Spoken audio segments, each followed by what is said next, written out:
जहां सम्मान की इच्छा खत्म हुई वहीं सुख पैदा होगा। सुख कहां है? जहां सम्मान की कामना खत्म हो जाए। देखो ऐसा होता है कि यदि आप सम्मान की कामना लिए बैठे हैं और सम्मान नहीं मिला या अपमान हो गया तो आपको बिल्कुल दुख मिल जाएगा। देखो जी हमारा सम्मान, जैसे आजकल आप विवाह में जाते हो, शादी या ब्याह में, तो लड़की का बाप बेचारा व्यस्त रहता है, कई बार वो आपसे बात नहीं कर पाता, आपके साथ बैठ नहीं पाता, तो आप क्या बोलते हो सबके बीच में? अरे हम गए थे उनकी शादी में, उन्होंने पूछा भी नहीं, देखा भी नहीं। वो लड़की का बाप है, 17 काम होते हैं आपके, केवल वो क्या आप उसका और कोई काम नहीं, आपसे बात करे, आपके साथ बैठे। ये चीज आपको समझनी चाहिए, लेकिन आप कहाँ समझते हैं। आपको तो लगता नहीं जी ये हमारी तो इज्जत खराब कर दी, हमारा तो सम्मान। अपने सम्मान को ना गोली मारो, सम्मान और अपमान दोनों से मन हटाओ। ना अपमान आपको प्रभावित करे ना सम्मान आपको प्रभावित करे। अच्छा बताओ, सम्मान अच्छा है कि अपमान अच्छा है? उत्तर दो, बोलो। ना सम्मान अच्छा है ना अपमान अच्छा। चलो, सम्मान से क्या मिलता है ये भैया बताएंगे? सम्मान से क्या मिलता है? बैठे बैठे बताओ, सम्मान से क्या मिलता है?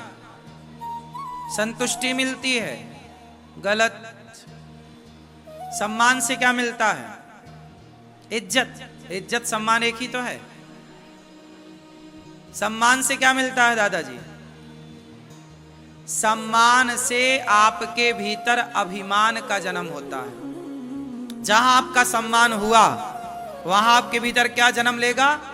अभिमान, एटीट्यूड, घमंड। अरे देखो मेरा सम्मान हुआ, देखो मेरा, देखो मैं कितना बड़ा हूं, देखो जी। सम्मान अभिमान को पैदा करता है, हाँ या ना? बोलो हाँ या ना। अब सम्मान यदि आपका हुआ तो अपने आप अभिमानी हो जाओगे, और अभिमानी हो जाना मतलब पतन हो जाना। अभिमान मतलब पतन। अभिमान हुआ तो आप माइनस होने स्टार्ट हो जाएंगे। तो सम्मान आपको अभिमानी बनाता है। चलो अब बात करते हैं अपमान की। बताओ अपमान से क्या होता है? अपमान किया किसी ने तो क्या होगा? अपमान से आपको क्या आएगा? क्या आएगा? क्या आएगा? अपमान होते ही आपको क्रोध आएगा, गुस्सा आएगा। आपका किसी ने अपमान किया तुरंत गुस्सा आएगा, किसी ने सम्मान किया तुरंत घमंड आएगा। तो सम्मान अभिमान की ओर ले जाएगा और अपमान क्रोध की ओर ले जाएगा। तो क्रोध और अभिमान दो बने, किसका जन्म हुआ? सम्मान से किसका जन्म हुआ? जोर से। सम्मान से अभिमान और अपमान से क्रोध, और दोनों ही आपके लिए नुकसानदायक। ईश्वर तक पहुंचने में ये दो चीजें बड़ी बाधा हैं, एक सम्मान और एक अपमान। सम्मान मिला तो आप उलझ जाएंगे, और अपमान मिला तो भी आप उलझ जाएंगे। बोलो हाँ।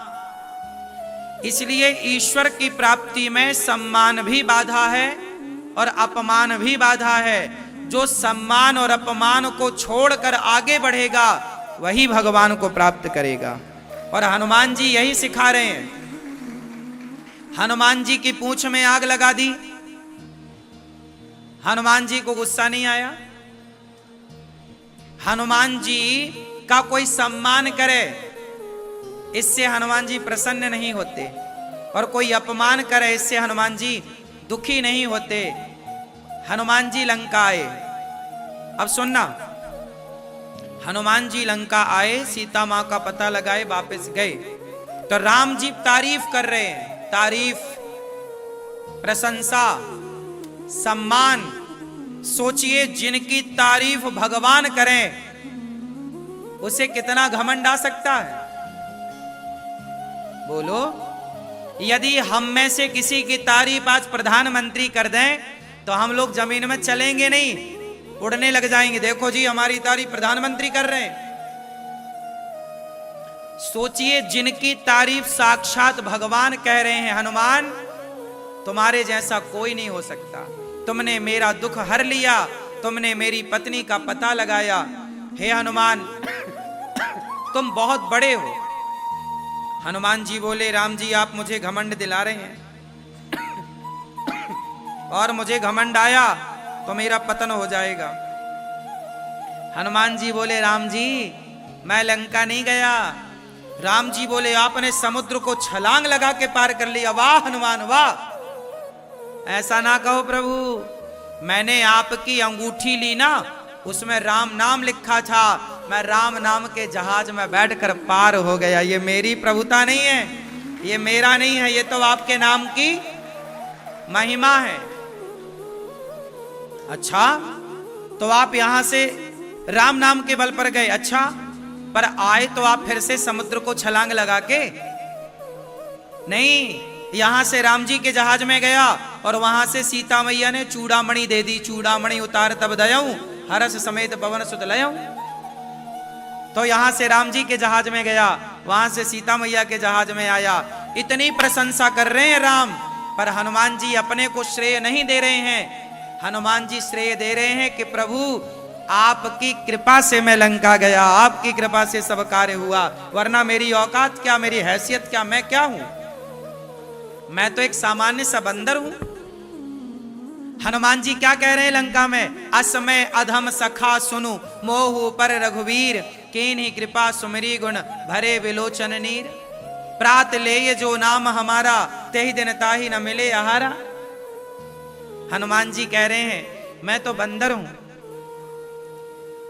लंका जाना, रावण को लंका में आग लगाना, रावण की लंका में, ये हनुमान जी के बस का था या राम की कृपा से हुआ? सच्ची बताओ, हनुमान जी ने किया कि राम कृपा ने की?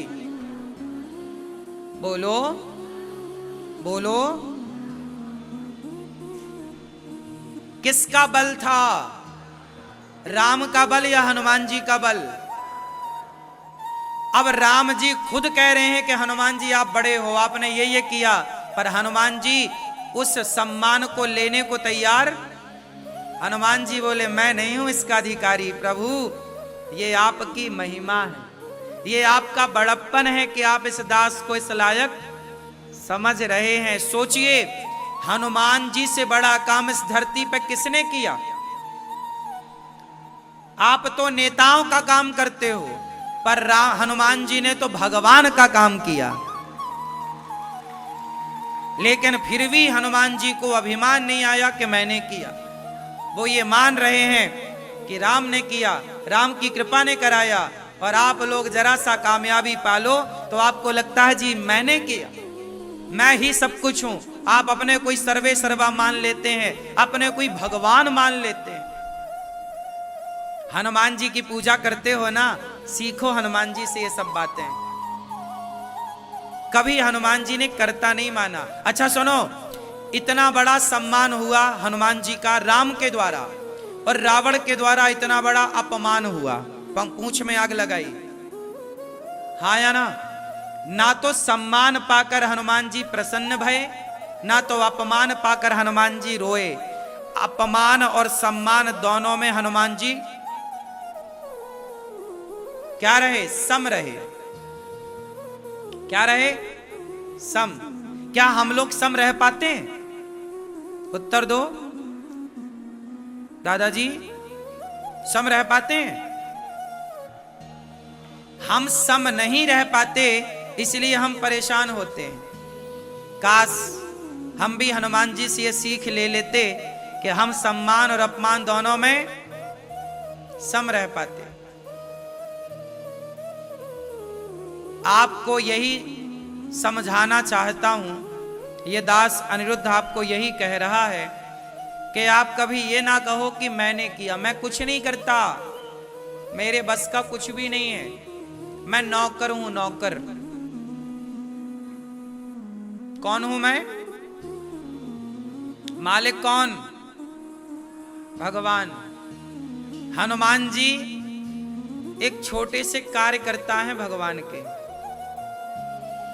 राम जी जिस पर हाथ रख देते वो बंदर हनुमान हो जाता। राम जी आप पर हाथ रख दें तो आप समुद्र को छलांग लगा के पार कर लोगे, इसमें बड़ी बात थोड़ी है। बोलो, आपको भगवान जी कृपा दृष्टि डाल दें तो आप बन जाओ जो बनाना चाहें, इसमें क्या बड़ी बात। ऐसे ही गौरी गोपाल आश्रम की देखो इतनी बड़ी बड़ी सेवाएं चल रही हैं। भगवान ने ये शक्ति, भगवान ने ये जिम्मेदारी दास अनिरुद्ध को दी। करा रहे हैं भगवान, कर रहे हैं भगवान, पर उन्होंने ये दास अनिरुद्ध से कराया। जैसे सीता मां का पता तो लगाना ही था, हनुमान जी के द्वारा लगवाया। लंका में किसी को भेजना ही था, अंगद को भेजा। भगवान अपने भक्तों की महिमा बढ़ाते हैं, अपनी शक्ति देते हैं। उसी तरह ये दास अनिरुद्ध को भी भगवान ने अपना नौकर स्वीकार कर लिया और ये दास को नौकरी दे दी है कि गौरी गोपाल आश्रम के ये सेवाएं करनी है। तो भगवान का मैं नौकर बन गया हूं। नौकर बन के काम करने में बड़ा मजा है, मालिक बनने में बड़ा नुकसान है। इसलिए मैं यही मानता हूं कि गौरी गोपाल आश्रम के मालिक हैं गौरी गोपाल भगवान, सर्वे सर्वा वही है और ये दास नौकर है। देखो, इसलिए दीपावली में जहां पूरा देश रेस्ट कर रहा है, दीपावली की छुट्टियां मना रहा है, पर मुझे लगता है कि भगवान के ये कार्य को बिना छुट्टी के, बिना हारे, बिना थके, भगवान का नौकर हूं, ईमानदारी से भगवान की नौकरी करनी चाहिए, कोई अपसेंट नहीं। हाँ या ना? गौरी गोपाल आश्रम में देखिए ना, इतने सारे भक्तों को पेट भर भोजन मिल रहा है। कौन दे रहा है? भगवान दे रहे हैं। पर नौकर बन के यदि ये दास को कार्य दिया है विधाता ने, तो मैं नौकर बन के ईमानदारी से निभाऊं। तो मेरे को भगवान ने ये काम दिया है कि ये काम करो, कथा सुनाओ लोगों को, हमारी महिमा सुनाओ लोगों को। भगवान की महिमा सुनाते हैं और भगवान की महिमा सुना के आपसे कहते हैं कि गौरी गोपाल आश्रम में जो वृद्ध माएँ हैं, जो यहाँ सब सेवाएं हैं, उनसे आप जुड़िए। भगवान ये कहते हैं कि आप कहो, बाकी आपके अंदर देने की प्रेरणा भगवान भरते हैं, आप सब सहयोग करते हैं और सेवाएं चलती हैं। तो हम तो अपना एक छोटा सा काम जो दिया विधाता ने वो पूरा कर रहे हैं। अब देखो, मैं यहां बैठ के आपसे कहता हूं कि गौरी गोपाल आश्रम में बेसहारा माताएं 290 रहती हैं। अब आपके अंदर यदि कुछ देने की भावना जागी कि मुझे भी चलो गौरी गोपाल की सेवा में 100 रुपए देने चाहिए, 500 देने चाहिए, 1000, 10,000, 50,000 देना चाहिए, तो ये जो देने की भावना आपके अंदर पैदा हुई, ये कहां से प्रकट हुई?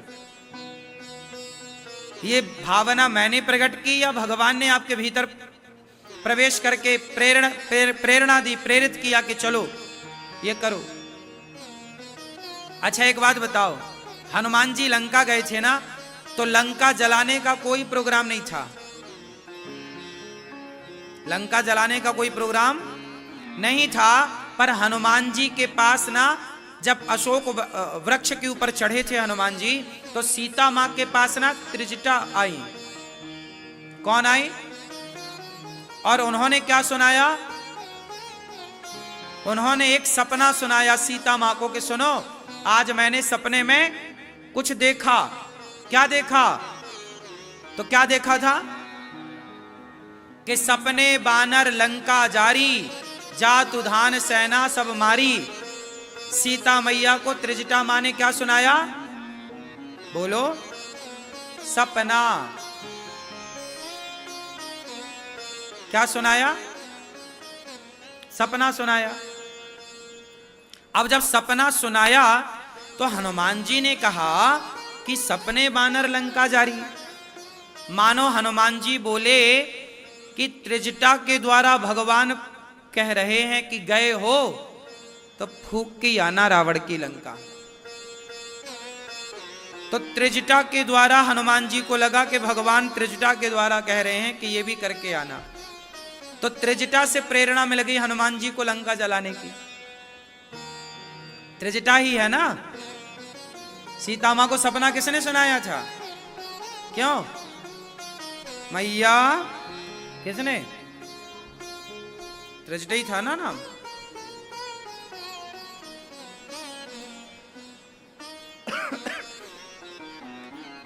हनुमान जी अब ये समझो कि जब आप लोग गौरी गोपाल आश्रम में सहयोग करते हैं तो मुझे ये लगता है कि भगवान ही आप लोगों के भीतर बैठकर आपको प्रेरित करते हैं कि गौरी गोपाल जाओ, वहां के प्रसाद को पाओ और वहां की सेवाओं से जुड़ो। तो ये प्रेरणा आपके भीतर कौन डालता है?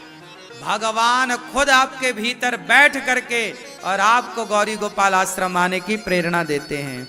आप खुद अपने से नहीं आते यहाँ, गौरी गोपाल भगवान आपके भीतर बैठ के आपको बुलाते हैं कि जाओ, सेवा चल रही है, वहां जाके देखो।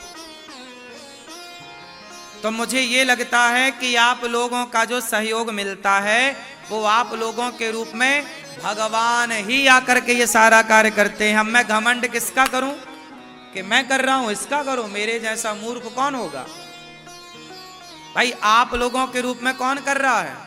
भगवान। तो भगवान ही अपना सारा काम करते कराते हैं। ये आदमी झूठ मूठ का घमंड लिए घूमता है। इंसान झूठ मूठ का ही अभिमान करता है। इसलिए दो चीजों से बच जाओ, सम्मान से बचो और अपमान से बचो। अपमान होए तो परेशान ना होइए और सम्मान होए तो ज्यादा गदगद ना होइए। दोनों में समभाव से रहिए। जैसे समुद्र कैसा है? गंभीर है।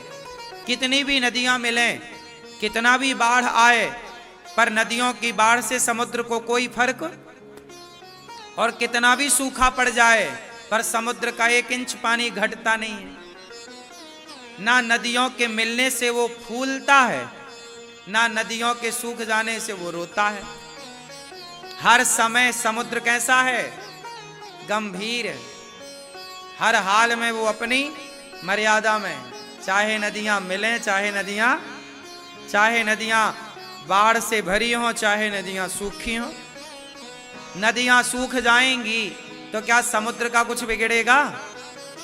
उत्तर दो। और नदियों में बाढ़ आएगी तो क्या समुद्र में बाढ़ आएगी? बोलो। नदियों की बाढ़ समुद्र का कुछ ना बिगाड़ लेती।